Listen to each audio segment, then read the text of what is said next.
Hey everybody, welcome back to the show. I am here with the mayor of Columbia, South Carolina. Now since we have this Mayor Pete thing, I'm going to call you Mayor Steve. That works, that works. Benjamin, right? Welcome to the show. Glad to be here. Obvious question here is, what do you think about the 2020 election? Oh wow, it's wide open. The Democratic Party, and you may remember, we're the first in the South of all the primaries. The party's suffering from the embarrassment of riches right now. 24 candidates. So it's going to be very interesting as people sift through, make their choices to see who's going to take on President Trump. Yeah, and you are a mayor, and I've heard this from governors a lot, mainly governors who have been talking to us, is when you are a congressman or you're a senator, you don't have to worry about as many things as a mayor or Sure. a governor. You have to, because when you're a mayor, you are there, you're with your people, Sure. literally with your people, and you need to do real things. What do you think about that? I get advice from our citizens at church, at the grocery store, at the traffic light. I roll down the window. I get advice on something that people are happy about or not. No, so we're tangible. We're physical. We're right there with our citizens every single day. But it also gives us an opportunity to really speak to the priorities and issues and values of our citizens every day. You know, we have to build cities for all people, where people want to live, work, play, prosper, grow entrepreneurial endeavors, and eventually retire. So it requires you to have a different skill set that allows you to engage with your citizens a whole lot more than someone in Washington, D.C. Yeah, might. of course, we all know that running for the president is running for, campaigning, everything is very different from doing the job once you get the job.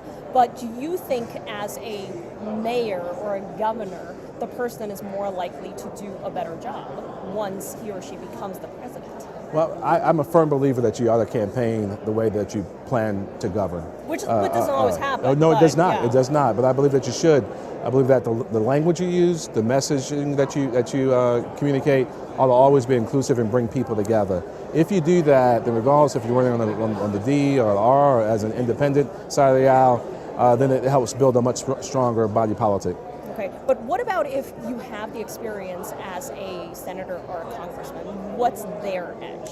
Well, I think it's all valuable. I think every bit of experience, public sector and private sector, is valuable. But we have to always remain focused on how do we use the levers of public policy to help enhance people's lives. How do you give people a shot, an opportunity to earn a good life in the greatest democratic nation in the history of the world? So if you get men and women who are focused on that, regardless of their respective backgrounds, they'll make good leaders. Okay, and then let's talk a little bit about your city. Sure.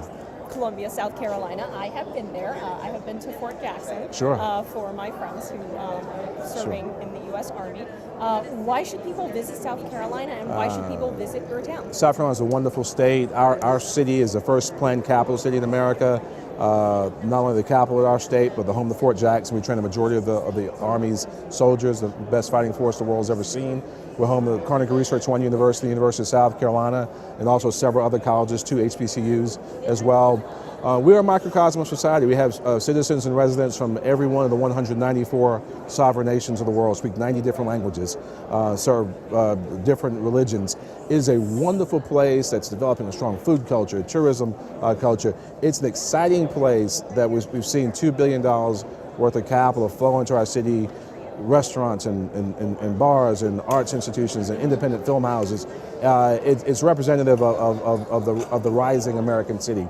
Encourage folks, come check us out at Columbia, South Carolina. Okay, I mean, I can tell you, I have a thing for Southern food, any Southern food, because our viewers tune in from all over the country. So if they were to go to your town or your state and they try one thing, what's something they should try? Well, I'm a pescatarian, which always makes it tough, and I tell people come try the barbecue. Okay. But don't listen to those folks from Kansas City or Texas or anywhere else. South Carolina has the best barbecue, mustard base, tomato based, and also vinegar based. We are definitely a food culture, and now we're starting to see that those influence everything from those of us who are pescatarians to veganism, just really good food. It also can be healthy for you. Okay. And then what's next for you? Personally? I've been blessed to serve the city that I love. This is my 3rd term. And we'll see where we go from here. We have a public service family. My wife is the chief judge in the circuit in which we live, but we have two beautiful little girls, and they are the light of our lives, and want to make sure I focus on family and see where politics takes us next. I've enjoyed being able to serve the people of our city. It's been my life's calling. Thank you for coming on to our show. Thank you for having me. Yeah.